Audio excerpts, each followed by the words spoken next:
سلامونه دوستانو ته مو د چې روغ او جوړ یاست.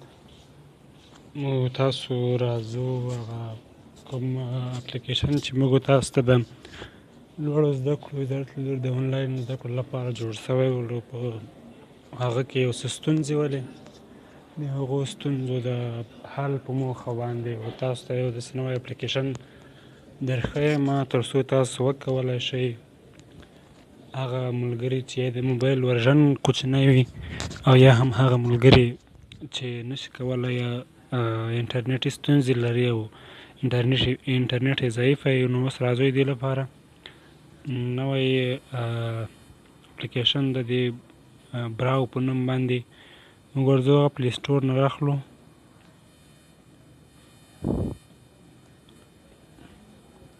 پلی سټور سره دا اپلیکیشن سپیل یې ده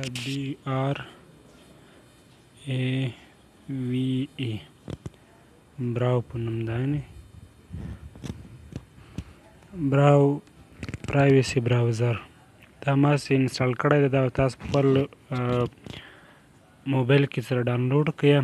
دا به زه اوپن وم ځکه چې دا ما ډاونلوډ کړی. دلته بیا ورکوو هغه سایټ هیلمس، هغه سایټ دوستانو په دې کې ورکوو سرچ کې چې هغه موږ تاسو ته د لوړو زده کړو وزارت له لوري د انلاین زده کړو تعقیبولو لپاره راکړل شوی ده، یعنې هغه ویب سایټ درښیم hms.edu.af.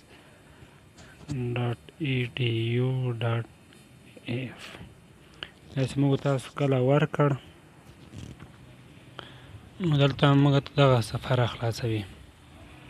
دلته موږ خپل یوزر ورکوو SZU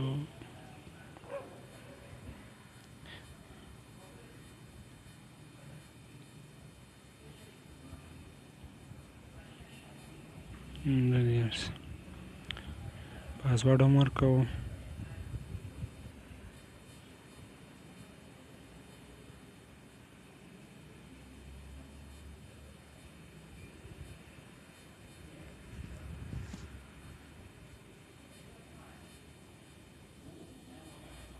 کله چې دا ورکړل ته لیکلي ریممبر یوزر نیم، دغه سلیکټ کړئ تر څو تاسو بل وخت تاسو نه خپل یوزر نیم نسئ هیر.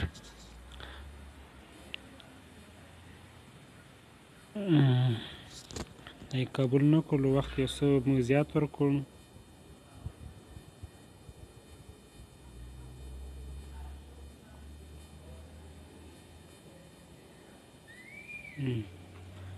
کله چې موږ تاسو زموږ یوزر یې خلاص کړلو، یعنې هغه یوزر چې پوهنتون له لوري راکړل شوی دغه یوزر مو خلاص کړلو، دلته مو یوه دغه صفحه راځي، دلته به یې درته لیکي وایي سیو پاسورډ هم سیو کړئ.